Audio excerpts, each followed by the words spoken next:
Dans la capsule vidéo 1.3, nous avons présenté les différents types de données. Nous allons maintenant voir comment ces données peuvent s'organiser entre elles. Commençons par les vecteurs. Dans R, un vecteur est une suite de données de même type, c'est-à-dire une suite de données numériques ou textuelles ou logiques. La première façon de créer un vecteur est d'utiliser la fonction C, avec comme argument les données à concaténer séparées par des virgules. Par exemple, C entre parenthèses 1,2,3 donne le vecteur constitué de trois données de type numérique, à savoir 1, 2 et 3. Pour vérifier qu'il s'agit bien d'un vecteur, nous pouvons utiliser la fonction is.vector. Ainsi, is.vector entre parenthèses C entre parenthèses 1,2,3 nous renvoie true car il s'agit bien d'un vecteur. La deuxième structure de données dans R est la matrice. Il s'agit d'un tableau à double entrée constitué de données de même type. La création d'une matrice se fait au moyen de la fonction matrix, dont le premier argument correspond aux données composant la matrice, par exemple les nombres de 1 à 12. Le deuxième argument est le nombre de lignes ou de colonnes constituant la matrice. Pour indiquer que notre matrice contient 4 lignes, nous notons nrow égale 4. Nous pourrions aussi spécifier le nombre de colonnes en indiquant ncol égale 3. Ensuite, le dernier argument de la fonction permet de préciser au logiciel s'il doit remplir la matrice par ligne ou par colonne.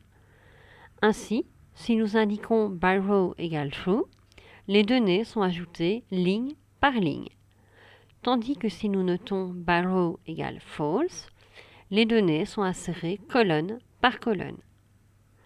Pour vérifier qu'il s'agit bien d'une matrice, nous pouvons utiliser la fonction is.matrix. Dans la même lignée que les matrices, la structure appelée array permet de créer des tableaux à plus de 2 dimensions, mais contenant exclusivement des données de même type. Nous utilisions pour la créer la fonction array. Le premier argument comporte les données à ajouter, par exemple ici les nombres 1 à 36, tandis que le deuxième argument renseigne les dimensions du tableau sous forme d'un vecteur indiquant d'abord le nombre de lignes, puis le nombre de colonnes, puis le nombre d'exemplaires de la troisième dimension, etc. Par exemple, ici nous faisons 3 couches comportant 2 lignes et 3 colonnes.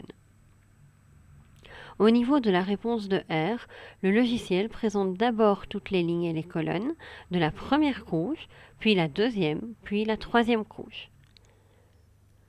La structure suivante est le data frame. Il s'agit d'un tableau où chaque ligne correspond à un individu et chaque colonne à une variable. Au sein de chaque colonne, les données doivent être de même type, mais le type peut varier d'une colonne à l'autre. Pour créer un data frame, la fonction est data.frame. Les arguments entrés correspondent aux données arrangées sous forme d'un vecteur par variable. Pour nommer les colonnes du nom de la variable, il faut l'indiquer avant le vecteur correspondant. Il est aussi possible de nommer chaque ligne au moyen d'un vecteur après l'instruction row.names égale dans les arguments de la fonction dataframe. Les listes permettent de regrouper des données de types différents au sein d'une même structure. Enfin, les chaînes de caractères peuvent être organisées selon des niveaux via la fonction factor, dont l'argument est un vecteur contenant les données.